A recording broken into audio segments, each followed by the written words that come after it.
Assalamualaikum. Tahniah saya ucapkan kepada mereka yang berjaya menyertai kami. Dan bagi yang tak sabar-sabar nak join tu, saya ada satu berita terkini yang bakal menggembirakan semua. Okey, syarikat Dini Sunnah akan melancarkan satu produk baru, iaitu susu kambing perisa coklat dan kurma. Okey, produk premium ni juga dikenali sebagai set ikhtiar zuriat.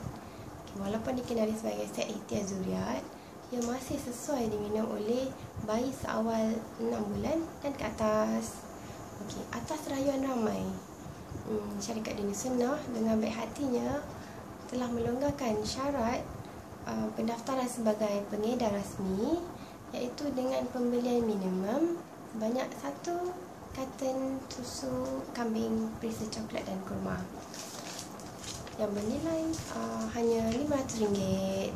Okey, bagi mereka yang mendapatkan 2 karton susu kambing perisa coklat dan kurma, syarikat dengan berbesar hatinya akan menghadiahkan 1 karton susu kambing pelbagai perisa secara percuma. Tentunya ia adalah satu hadiah yang sangat bernilai tinggi. Okey, tarikh tutup untuk tawaran hebat ini adalah pada 1 hari bulan ni. Dan peluang keemasan ini juga akan ditutup sebaik saja kota 40 orang terawal dipenuhi. So, cepat-cepat. Alhamdulillah, saya dan family adalah antara yang terawal berjaya menyertai. Okey, saranan saya adalah agar kita semua segeralah mencalonkan diri agar kerana peluang ini insya-Allah akan menjadi asbab kepada peningkatan ekonomi family. Misalnya kita